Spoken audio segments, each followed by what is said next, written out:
Broadcasting live from the Business Radio X studios in Phoenix, Arizona, it's time for Phoenix Business Radio, spotlighting the city's best businesses and the people who lead them. Welcome, everyone, to Project Management Office Hours, the #1 live project management radio show in the U.S., broadcasting to you today from our Phoenix Business Radio X studios in Tempe, Arizona.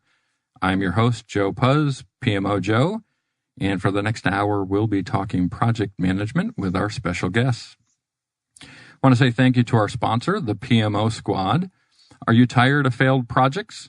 Deploy the squad to rescue your PMO and projects. Start recovering lost time, money, and peace of mind. Visit www.thepmosquad.com to learn more about all of their project management services. So today we have a very special show. We have 3 veterans that are going to be joining us as guests. We're into November and Veterans Day is approaching us, so we are going to be talking about project management and with our veterans, active duty military, and all of those connections. And tying into that, if you're a regular listener, you know that last week or the last several weeks I've been talking about the Marine Corps Marathon I was running. And I can proudly say, sitting here in my shirt and medal, that I am now a finisher of the 43rd Marine Corps Marathon. So it was awesome. Thank you for the support. I finished second in the nation on Team Red, White, and Blue for funds received through my fundraising efforts. And it was an amazing experience. So I'm going to be working on a video. We'll be sending that out there on social media to let everybody know how it went. But I survived, and I am thankful to be here with everybody today. Also want to remind everybody that we are live, as I mentioned, and we are monitoring Twitter. So if you have a question for any of our guests or myself, you can use hashtag PMO Joe, and we will get those questions answered live on air. So today we're very excited to have with us our good friend Eric Wright from Vets2PM, Trevor Stasik, and Paul Martin from PMI Phoenix. So welcome, Eric, Trevor, and Paul. Oh, thank you. Thanks for having me, Joe. Eric, let me give you a moment here to introduce yourself and talk a little bit about yourself to our listeners. Yeah. So first of all, Joe, congratulations on such an accomplishment, man. It makes it that much more meaningful. We're sitting here talking to you today. So good job on that. So my name is Eric. I am a dual service military veteran. I was Navy first, Army Guard second, did some Title 10 time after 9/11. I was a pipe fitter in the Navy and transitioned out pretty rough. Nobody ever mentioned the word project management to me. So I knocked around in the job desert for about 12 years until I figured it out, got to DOD, got put on a project, and just flourished. And the rest is history. So for me and the 300 plus veterans I've helped in the last 3.5 years achieve project management careers, project management's the land of professional milk and honey. So serial entrepreneur, started a couple companies to help veterans transition into the project management career field. So have been doing that for the last 3.5 years, wake up every day blessed and driven to help them do that. So that's me in a nutshell. All right. Thanks, Eric. I appreciate that. And you're joining remote. And then in studio, Trevor Stasik. Hi, Joe. Hi, Eric. So, I'm currently working with PMI Phoenix, Vice President of External Relations, but I've got some military experience, certainly not as lengthy as some others here, but back in the late 90s, early 2000s, I was also in the Navy. I was a nuclear electrician on Carl Vinson. It's a aircraft carrier, about 6,500 people on there. So, you're just one number there, but you do a lot of important work.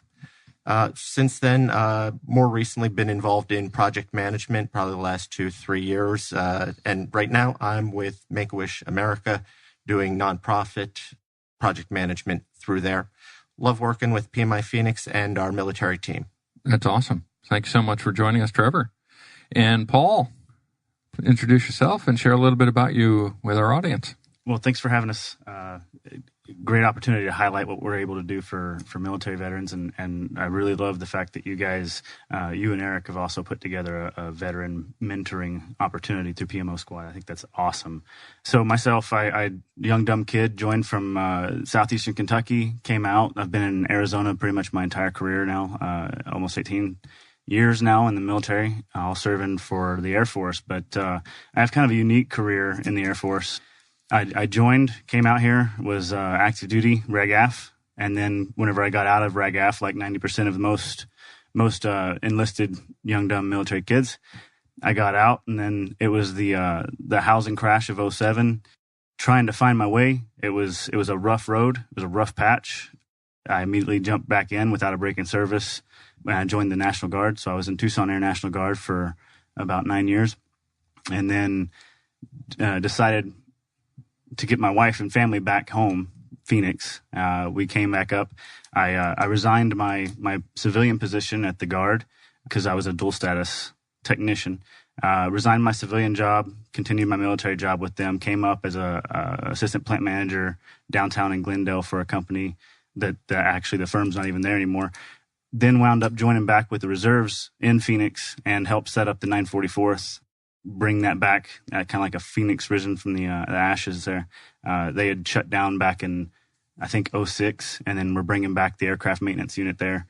Had some great opportunities there to get involved. And then in the meantime, I've been working on my education. I finished my master's in project management and still didn't really know what PMI was all about. One day I walked into an evening chapter meeting, and Trevor's predecessor, Tom, wound up meeting me there, and I had scheduled to be there. I showed up in uniform because I had just got off work. It was a long drive. I meant to change. So I wound up not realizing how much of a sore thumb I looked, whenever I showed up in uniform, and immediately stuck out. So they were trying to set up the military affairs program within the organization, and then somehow immediately jumped on me and said, "Hey, how about you get involved with this?" And the rest is history from there. Cool. Well, thank you all for coming on. And Eric, Paul mentioned a little bit there about kind of being lost, and then you had talked about being out there in that jobs desert as well. And I think out of that rose Vets2PM. Can you get a little more detail about Vets2PM and that journey and the success you've had with it? Yeah, sure. So, factor out that I'm a knuckle dragon pipe fitter, right? And so that made my transition rough. I mean, when I was recruited into the Navy, the senior chief that recruited me, he told the truth. I had an awesome skill set. The problem was there's no nuclear-powered submarines in the civilian fleet, right? So neat skill set, no translatable skills. So I was talking military leadership, and of course that just doesn't translate to most civilians. This was, back in the mid-'90s. So taught at university for several years, got to DOD, did lots of projects, human resource projects, lean projects, and really just flourished. And it hit me one day, hey, why don't I put together my journey, but, condense it and make it 60 to 90 days long instead of 12 years. So that's what I did. I created a program, Vets2PM. It was a beta test, and then it became a company. And so what we do is I recruit guys and gals out of uniform and show them, hey, look, so any temporary endeavor that produces unique results is a project in the civilian language. That's a mission in your language. So if you've ever had any leadership responsibility, planning, resourcing, leading a mission, et cetera, you have project management experience, talent, and interpersonal skills. So we then show them a roadmap. We train them on the PMI language. I developed a piece of AI software to help them do that. I run a call center every day to take live calls and help guys and gals through their transition. And we train them on the PMP. We train them enough business 101 that they can sit in a meeting and ask intelligent questions. So, what's a P&L? What does accounting mean? That kind of stuff, basic stuff. And then we write them a resume. We teach them how to use LinkedIn. We do all this stuff in TAP class. They say, hey, you should do this. And then we show them practically how to actually do it so that they have the items they need to join a career. And then in conjunction with Joe and PMO Squad, as Paul mentioned, we created an actual mentor platform, digital platform. So once they pin PMP, once they place into the career, they receive lifetime mentorship by industry professionals in the trenches doing it. And then we provide them lifetime placement assistance. So, if Paul gets out of service and he says, hey, Eric, I want to do pharma, and he does pharma projects for 5 years, and he comes to me and he says, hey, I want to go outside. I want to do construction. We rewrite his resume and we start shopping him around all the construction firms we deal with. And the companies we deal with are, you've heard of them: Apple, Adecco, General Dynamics, Harris, name them, and 282 companies, and we've placed guys and gals into them, making $95,000 a year on average, all in 60 to 90 days. And I love what you do, Eric. Obviously, we've been working together now for a couple of years, I believe, on this mentoring program. And as Eric mentioned, right, there's veterans who come out, they understand project management through what Eric provides and their own experiences, but they might not have that something a little extra that the civilian PMP has, and we pair those folks up. We've had over 100 participants in that program since January, covering 30 different states in the U.S. On air on this show, we've received donations from ASU and Sensei Project Solutions. We're bringing in corporate partners to help us with funding and mentoring, to provide resources to us. So our Veterans Project Management Mentoring Program has been, I think, a huge success in our first year. And obviously, I'm looking forward to working with Eric and his team more as we continue to grow and bring on more veterans and help more veterans get into this career that I love so much and that Eric obviously has a passion about as well. Along those lines, Trevor and Paul, I believe PMI Phoenix is also working on a veterans mentoring program. Is that correct? Can you share a little bit about that program with us? Yeah, it's all conceptual at this point right now. We've been standing the military outreach program up since early 2017. Initially, we were kind of going for a way to be able to hand out an award for a best project within a military organization. We didn't have a whole lot of good guidance. Since I think we've kind of come together and figured out a better platform. I've been at Luke kind of proselytizing, project management and what it is. And I've tapped into the TAPS network there. So the TAPS, the Transition Assistance Program that the military is congressionally mandated to do. I've been able to tap in there with one of the workers there that puts on the TAPS program, and she's offered for me to come in and provide a 45-minute briefing during a lunch period on one of the 2-week days during the program. There capture a lot of people that are interested in what is this PMI thing, what is this PMP, what does it really mean, what's the job market look like, things like that. So I'll get a lot of questions and answers fielded. Then we kind of grew that into what I like to call project language learners, which is kind of the direction the overall global military outreach program is kind of developing into, which, David Wells, I believe, David Wells at PPRC up in Colorado, he's put together a fantastic military outreach program up there where they have corporate sponsors and whatnot.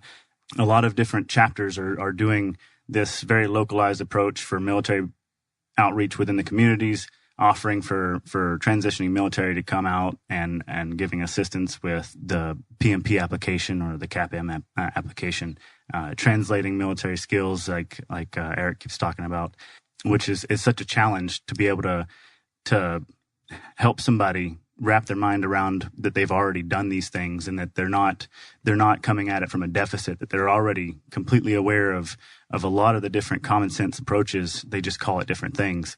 So with the PLL, the Project Language Learners, the first day is primarily PMP application, taking people's experience, telling them how to delineate what hours they worked on in which process group within a project, how to document all that and put it into an application, and then how to also break that down for a resume. And then the second day is kind of a reaffirmation of that, but with interviewing, talking around a water cooler type. What's the lingo? How do you talk? How do you present it in the interview?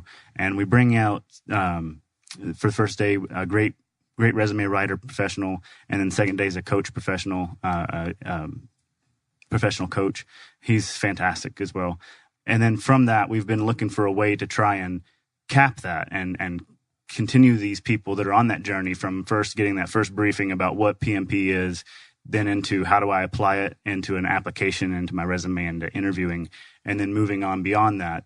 We've kind of been kicking around the can about a mentor-mentee program, and how do we pair people, and how do we get people matched that's got, a 15, 17, 18-year career in the military, either field grade officer or senior enlisted, and how do you pair somebody that's got skills of leading 400 plus people, being responsible for $3 billion plus in assets and daily operations that would blow some people's minds? How do we pair those people up with people that are downtown in this local community that are already connected into a grounded network of professionals, and can be able to actually help the military member on a more personal note, and build a relationship between a professional that's been in the seat for a long time and somebody that's looking to transition. So we're still in the conceptual period of that, but we're nailing it down pretty good, and I think it's going to be launched here soon. Paul's been doing a fabulous job so far. I guess, what was it, a year and a half ago you started that you came in, and you said earlier that you thought you stuck out like a sore thumb. I don't think that was the case at all. I think everyone was immediately impressed with your presence and your service. And this is true for everyone that's in the military. We always thank, our members for their service. We always try to recognize them, especially around Veterans Day, but throughout the year.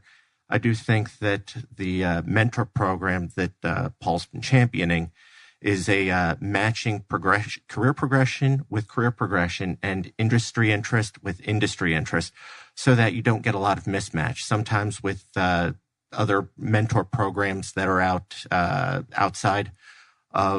in other communities, you might see that you might have someone that's very junior and in a different industry that could get matched up. And if there's a mismatch, maybe there isn't that type of connection there. What Paul's been talking about here, and I think that Eric's also been doing with the VetStone and Vets2PM, is trying to match up those people that are a good match, so that once they get through that initial mentor phase, the mentorship continues.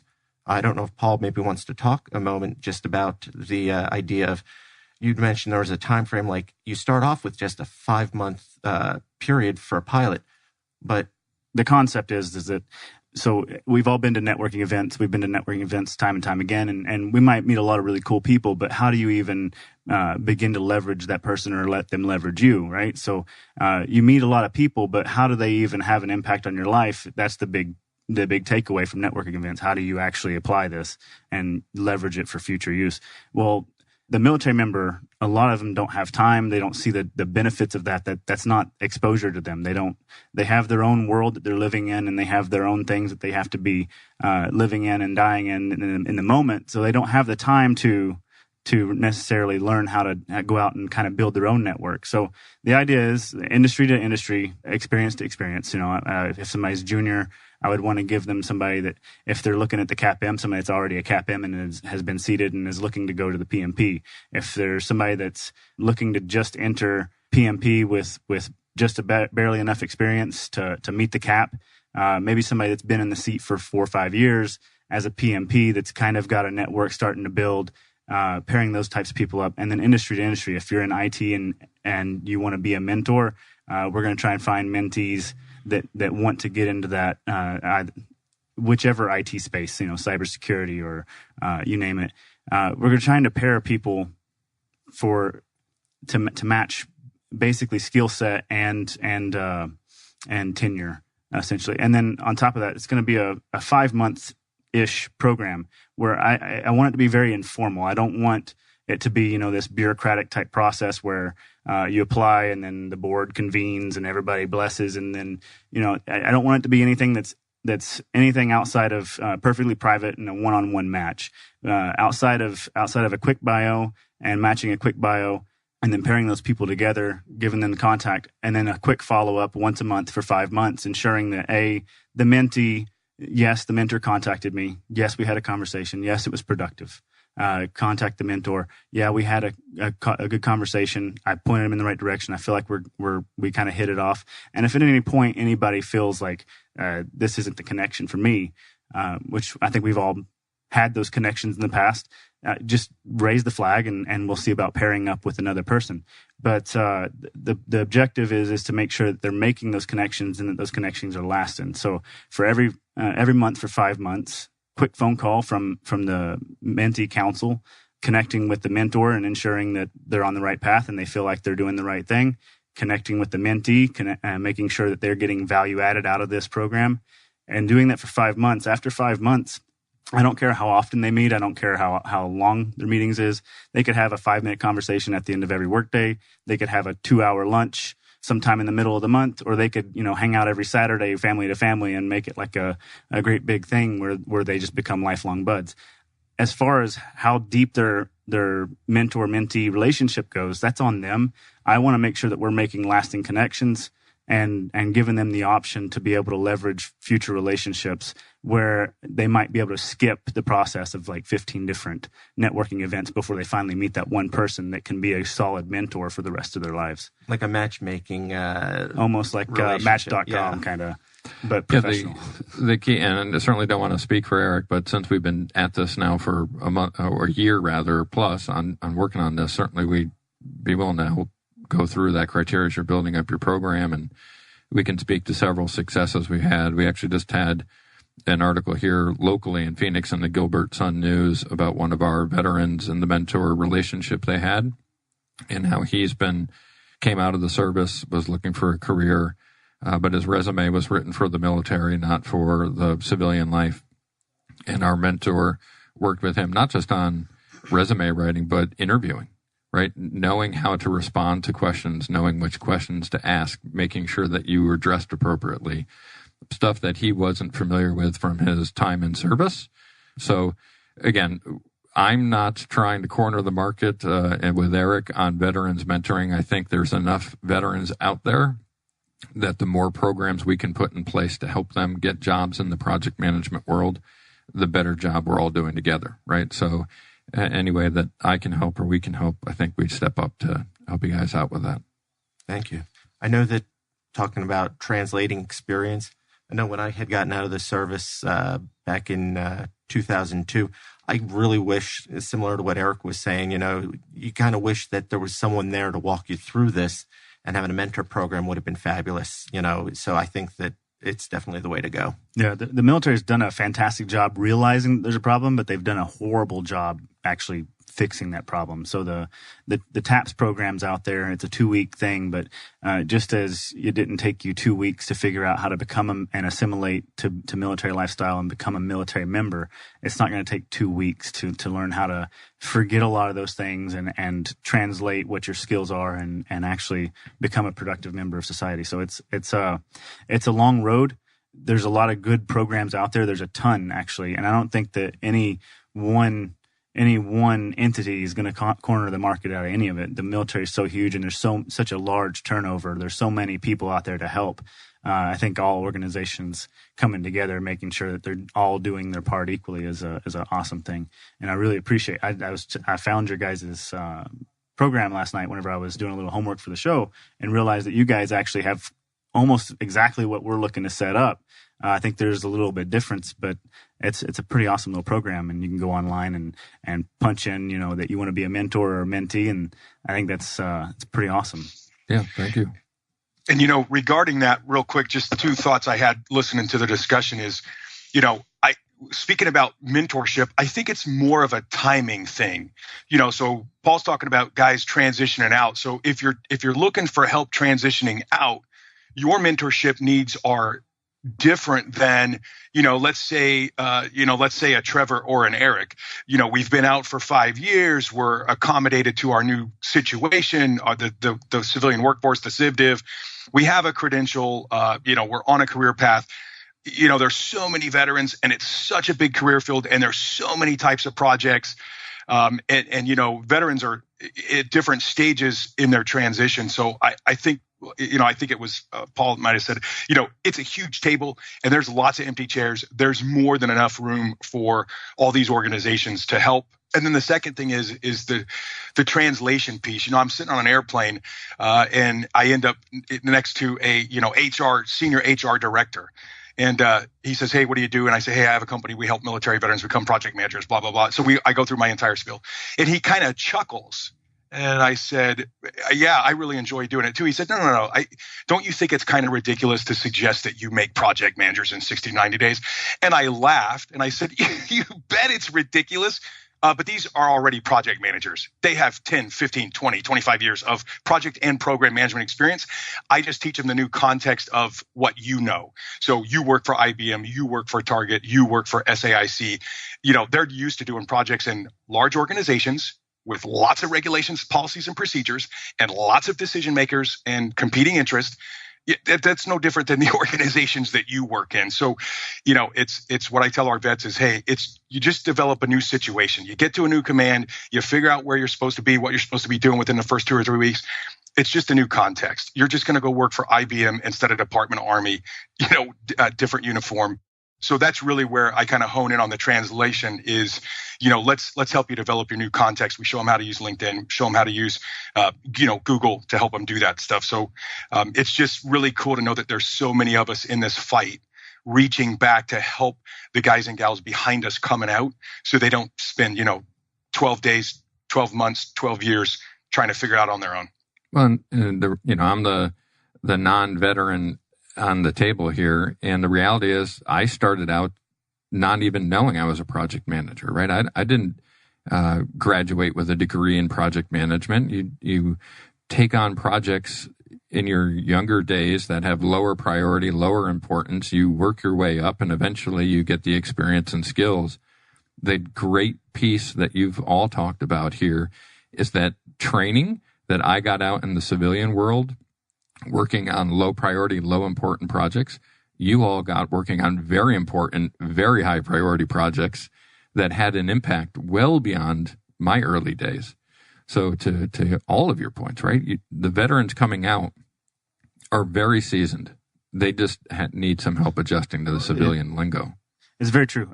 There's studies out there showing that veterans majority of veterans compared to their civilian equivalents, time in the seat somewhere, level of education, have much higher levels of experience, have higher levels of education.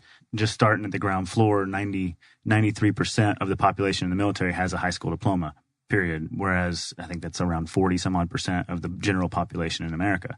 So you start out at the ground floor like that. You can imagine at the higher levels, the average field grade officer has a master's degree, whereas your average exec in an organization might be a bachelor's level. There's a pretty big distinction there in education. The military, from day one, whenever you join, not only are they vetting and making sure that people have a high school education, but they're also day one ground level at BMT, instilling leadership aspects and the thought that every decision that you have, even as a ground pounder, affects the people next to you. So they have to pound in the decision-making process and analytical thinking to make sure that you're thinking about those that are around you. So leadership's one of those things that's cultured very early and grown very early, especially in regular Air Force or the normal ranks within enlisted Army and whatnot.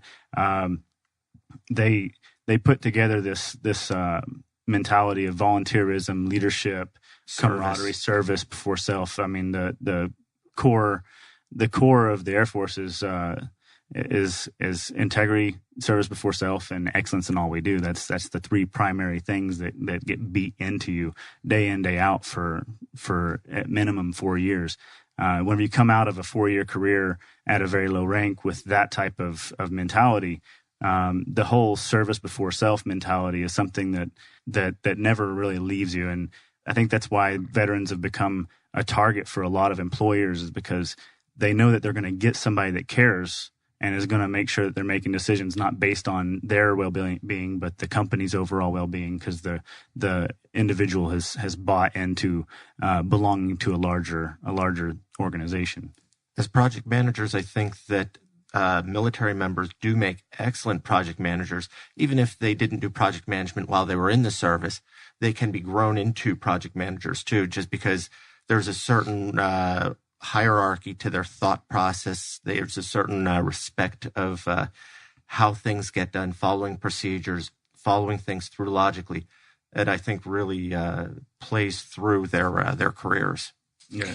Eric, you've got a tool called VetStone, and certainly I'm familiar with that, but I think it's an amazing tool that you've come up with. Can you share a little bit, because we've talked a little bit here about translating experience from military to civilian, and I think VetStone hits a home run with that, right?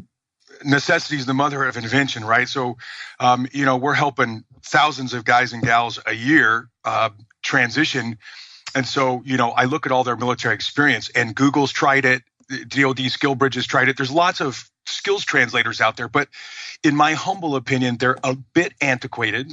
And you type in all your stuff, and you can be a security guard or a manager at a carpet cleaning place or whatever.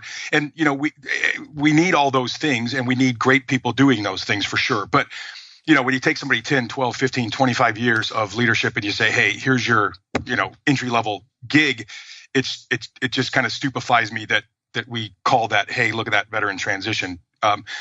So what I did is, I was doing so many of those summaries. I thought, hey, this AI thing, wouldn't it be great to train something with my 20 plus years of experience helping guys and gals do this?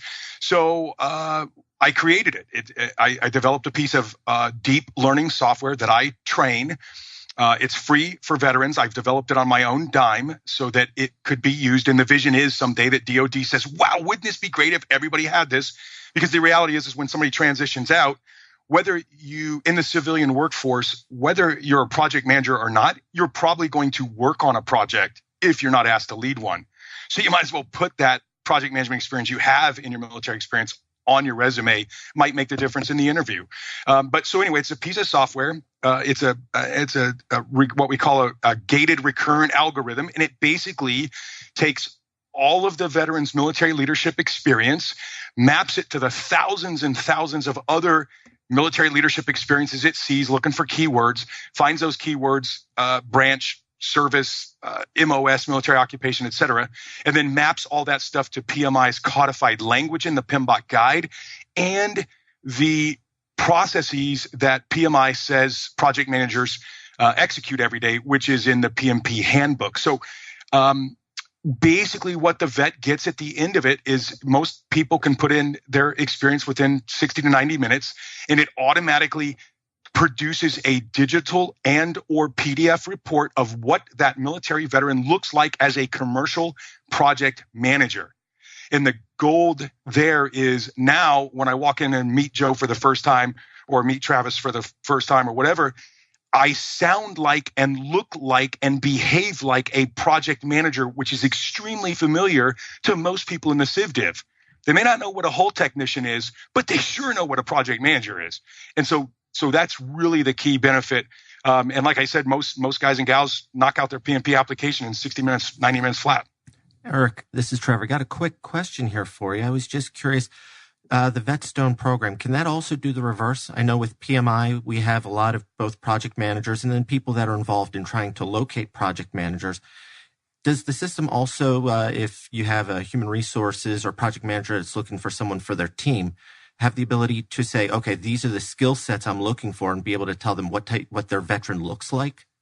Wow, Trevor, not yet. But it sounds like I've got my next module, doesn't it? Oh. I just think that that's something that's another need that's out there that sounds like your tool may already be able to provide that just with a couple of tweaks there. That's something you always hear about is that people in the civilian community, they all, especially when you're talking to human resources, they want those people that are from the military as part of their team, but it's the translation issue. And the military member that's coming out or the people that are translating their own experience, they can get halfway there, but sometimes it can help if we can find a way to educate those people that are doing the hiring on the other end to be able to meet the military member in the middle. It's just a thought. Yep, and that's what's many of my keynotes focus on how to maximize our investment in this high tech workforce. How to get corporate America to hey, veteran initiative hiring slogan, great. Would you like that to be an impactful program or a slogan? I can help you with the latter, right? The impactful program. So Yeah, VetStone is constantly under refinement. We're looking at adding other cartridges, if you will. So, HR, finance, basically any career field with a body of knowledge and a credential that's recognized by the marketplace.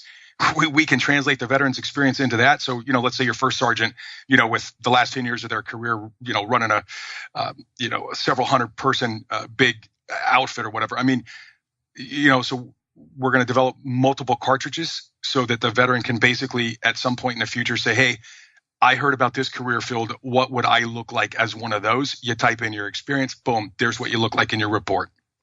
Awesome. So I'm coming at it from civilian eyes. I know in the military, there's top secret clearance that often is in play, and there's missions that you're on that you can't probably talk about the details. And as a civilian, right, we never run into that, right? It's, oh, sorry, can't tell you about that last project I did down in HR. It doesn't happen. How do you handle that, right? How as a veteran do you talk about things that you couldn't talk about? Or not only that, but also perhaps going back to some of the trauma related to the job, right? How do you stay balanced and talk about those things that may come back with some bad memories? So, in my experience, there's a lot of vets out there that have awesome stories that they can't tell you a whole lot about, but they can pick out the pieces that they can and employ OPSEC. So, operational security, just making sure that they don't have facts in their key people, places, times, and they can give you a general rundown and dumb down a lot of different facts. So, even whenever, as somebody that's got a secret security clearance, we're bred into the idea that we can't talk about a lot of things. But then whenever you come down to what is and what is not classified, what is and what is not able to be talked about, there's a lot that we're able to actually say. And there's just key people, places, times, things that you might want to give it somebody else's name or talk about it like it's a different time frame or what have you. But there's ways to get around all that. There's a really awesome story that I had heard from one of the people in my last PLL. He was talking about this. We were on the interview day, and he was talking about this story because the career coach was telling him, making a story relate to how you can give what it is that they're looking for. It doesn't have to be directly associated with what it was that they're looking for. And if it's IT and you want to go IT, but you were moving artillery, you can still utilize the same story because it's the leadership practices and how you leverage thought and analytical thinking and so forth. So anyways, he was telling this story about how the most awesome thing he had ever done, he was deployed into some forward point, and he was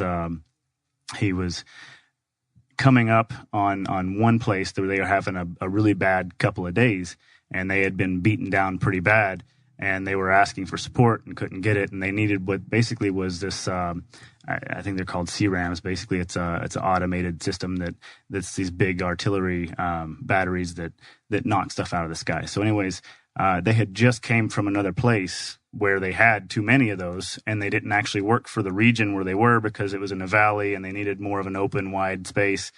He was like, well, holy crap, they have that right down the road. That's about 30 miles. So they put together a really quick project, ran back, got the stuff, came in, set it up to have all these different NATO guys. Cause it wasn't just our military. It was NATO guys all in there saying, thank you, appreciate that. And for them to be able to deliver something so impactful. And the way he told it was such emotion. I mean, I was even crying in this room full of, big burly men. I was tearful because the way that he had described the story and the way he laid it out there, I was like, that's actually a project. And then to basically tell the story back to him in a way that maybe he didn't see it before. And then all of a sudden the light bulb just goes off and he realizes now I can do this. I can get in the seat. I can be that project manager. Yeah, I think it is about being a storyteller and just thinking about how you want to tell this story. I think one of the things that's helpful for people that are transitioning is to, especially if you've got some of those security clearance concerns or confidentiality concerns, try to think about what the questions you might get in an interview are beforehand, and try writing it out so you can make sure that the story you're telling, has that beginning, middle, and end, lets them know, try to be as specific as you can without providing those details, and then let them know how you resolved that problem. And the story will tell. And just to piggyback on what Paul was relating in that story, I mean, the beauty of it was I'm thousands of miles away in Florida, and I got goosebumps as he was relating that story, because at the end of the day, guess what? When Paul recited the story back to him, it's real easy to mask whatever you can't talk about in scope, requirements management, stakeholder management, risk management. I mean, you know what I mean? So project management just gives us a really nice language that is very concise and conveys what we were doing and why we were doing it. And they don't have to know it was a firefight or it was a secure facility or it was you know what I mean? Those kind of details, those micro details just don't matter when we're talking about the project level. So that's one of the keys. That's the Cracker Jack Dakota ring. Take what you can't talk about in military speak, right? Leave out the details, but talk about the project details like scope and POEM and deadlines and all the stuff that's familiar to the civilian ear. And I think so, as an interviewer, right, to bring on PMs, putting myself in the seat of maybe 5 candidates in a day that were interviewing for a job, and 4 from civilian life and 1's military, I'm going to get probably 4 very similar resumes and stories and histories from the 4 civilian folks. And that's not to overgeneralize. I know I just did that, but they probably started out junior, they got on more complex projects, and they've had some successes in their career.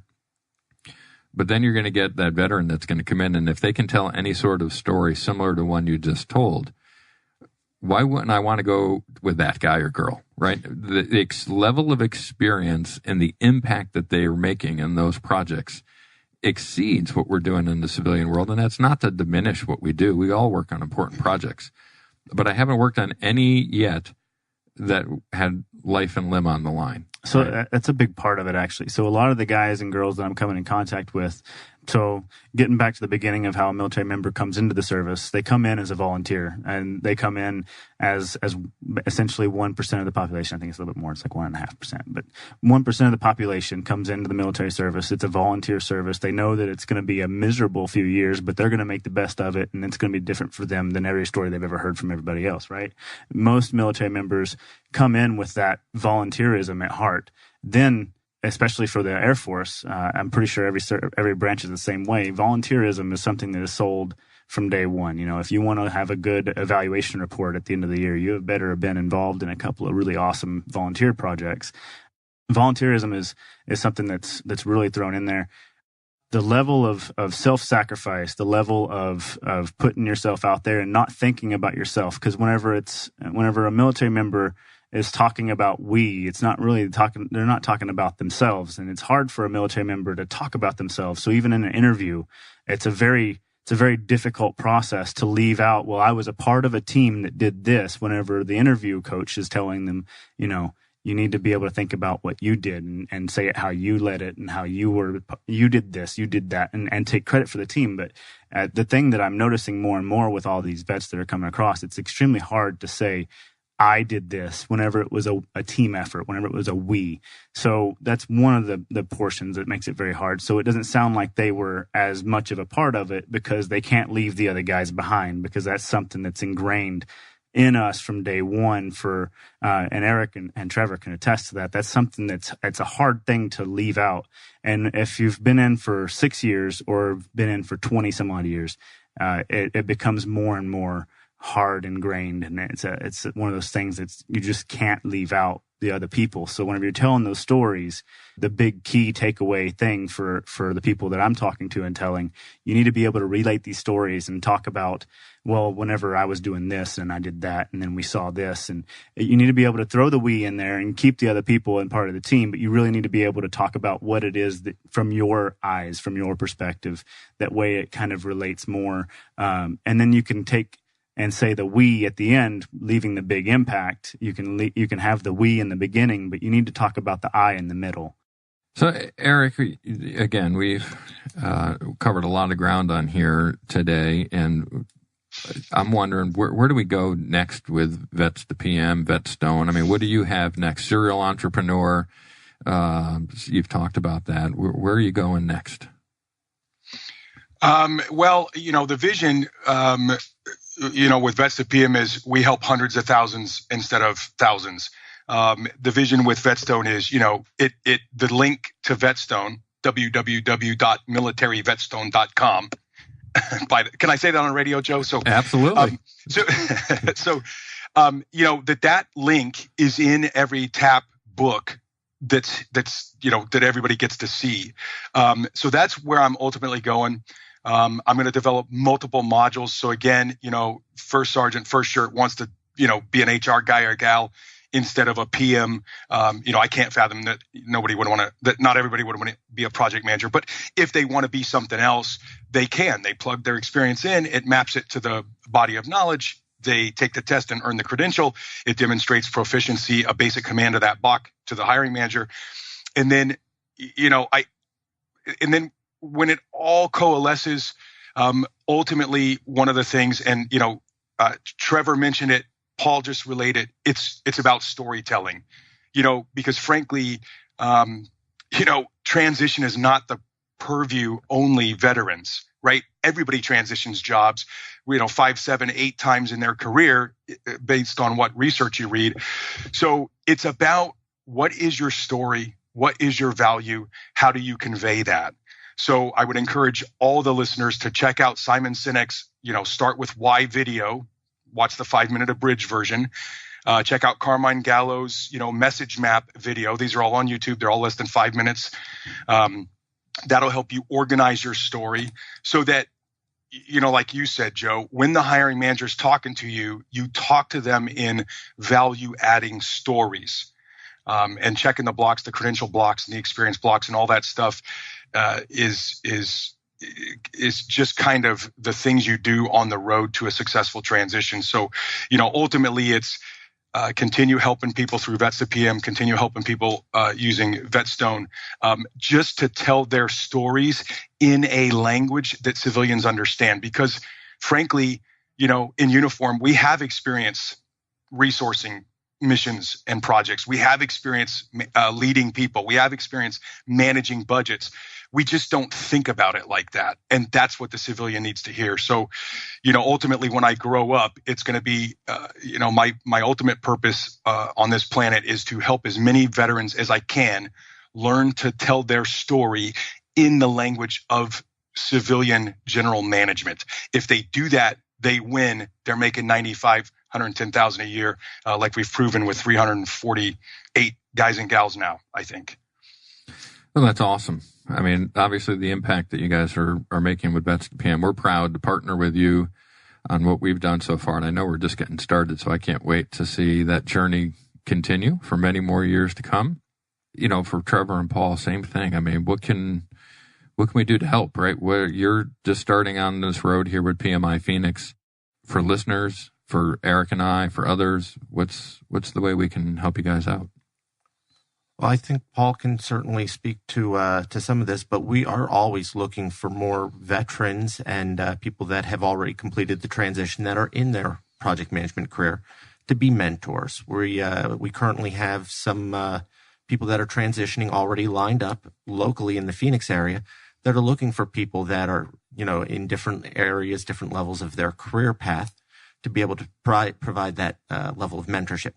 Beyond that, get involved with your local veteran community. And also, if you're going to one of your, obviously I'm going to promote the Phoenix PMI, but any of the PMIs that you're at, any of the project management institutes that are out there, we have local chapters. Most of them are involved with their veteran community. Reach out and see, are there any events that you can volunteer at? Can you help with providing some experience and being able to help talk about the project language learner, being able to translate that experience?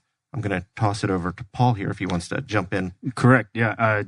Anybody that wants to volunteer anywhere all over the world, I would take them on as a mentor. It's something that you can do over the phone, over email. It's not something that you'd have to do face to face. Anybody that would want to give in that fashion, it would be awesome. And they could email me at any time, AVP Military Outreach at phoenix.pmi.org. So that's phx-pmi.org. All we're looking to do is connect people that want to help, want to leave a lasting impression on somebody, and want to really have a serious, profound impact on an individual's life as they're transitioning from military to civilian lifestyle. And like I said, it's something that can be done at their pleasure. There's no time commitment that's going to be out of the norm. We're asking for a one-on-one pairing at first as we go.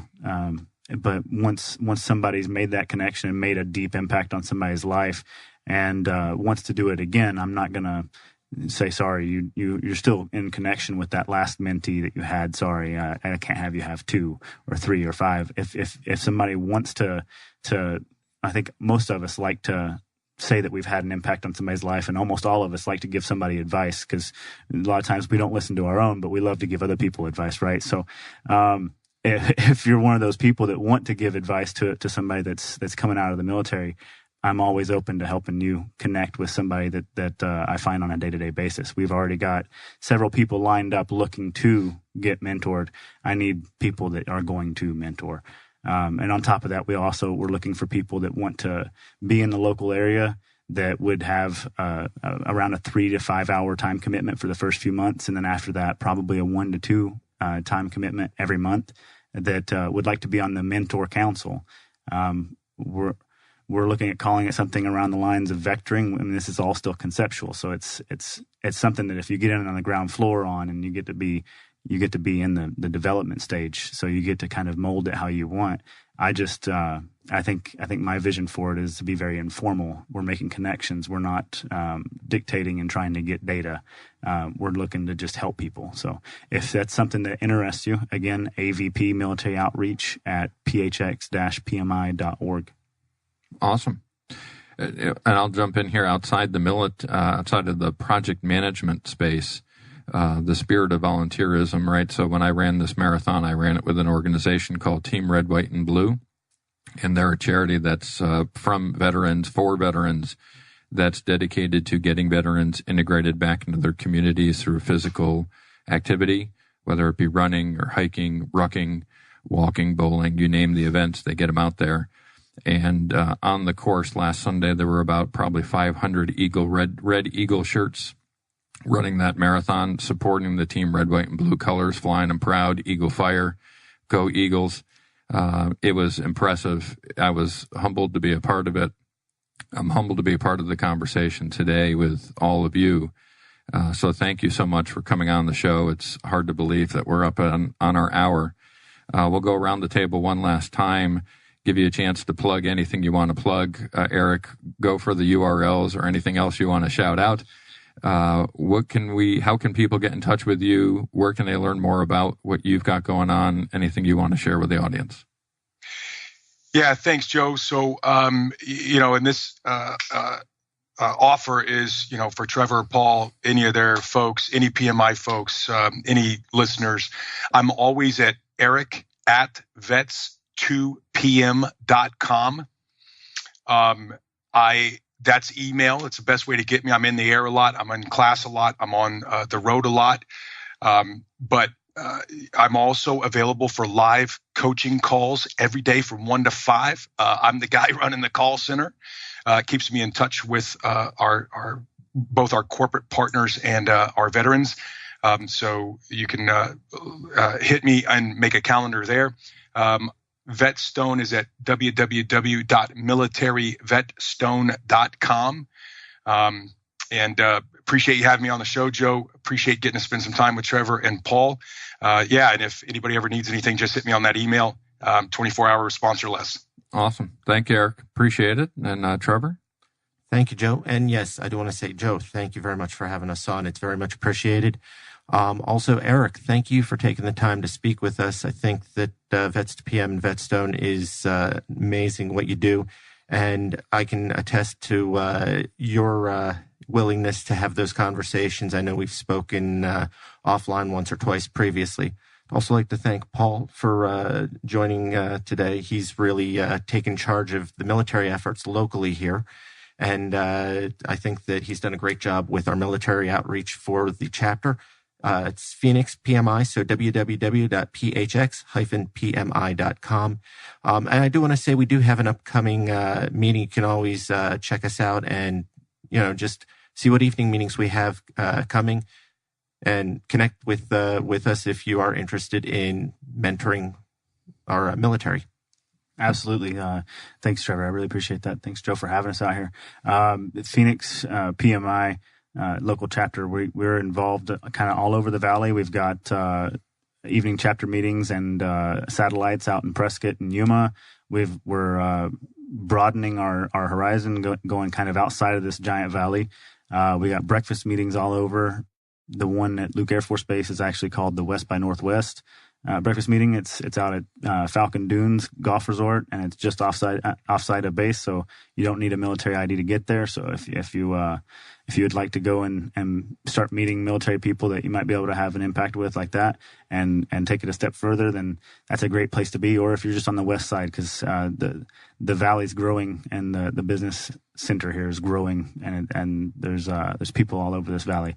There's the evening chapter meetings and the networking meetings, but phx-pmi.org if you want to get more the event calendar.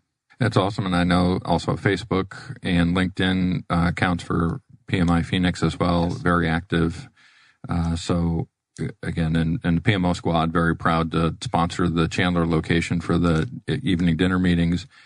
We've spoken at the breakfast meetings in Chandler as well. So we're very plugged in here locally. And thank you so much, all of you, for coming on. Also want to give everybody a reminder that we are live the first and third Thursday each month. Our next show will be back Thursday, November 15th with Dr. Harold Kersner and Belinda Goodrich on. So that's going to be a powerhouse show. Tune in for that one. A reminder, also these shows are recorded, so if you're unable to make the live broadcast, you can catch Project Management Office Hours on a podcast on iTunes, iHeartRadio, Spotify, Spreaker, whatever your podcast platform of choice is. We've got them out there on all of those. And again, as we mentioned before, thanks to our sponsor, the PMO Squad. Deploy the squad to resolve your project management challenges. Expert PMO and project management solutions that are not cookie cutter solutions. We come in and fit your organization for your particular needs. That's it for now. Office hours are closed. Until next time, I'm PMO Joe, and you've been listening to Project Management Office Hours.